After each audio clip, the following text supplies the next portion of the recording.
Здравейте, скъпи приятели на Грамотен БГ! Добре дошли в новата рубрика Една минута български език. Не забравяйте да се абонирате за нашия YouTube канал и да харесате видеото, разбира се, ако смятате, че то ви беше полезно. В днешното видео избрахме правописа на сложният предлог предвид.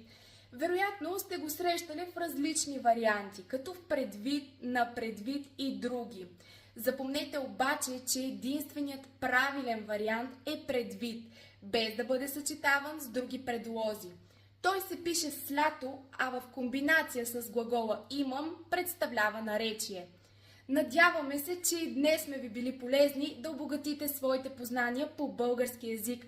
Благодаря още веднъж, че гледахте това видео. Не забравяйте да го харесате и да се абонирате за нашия канал. Благодаря ви, до нови срещи!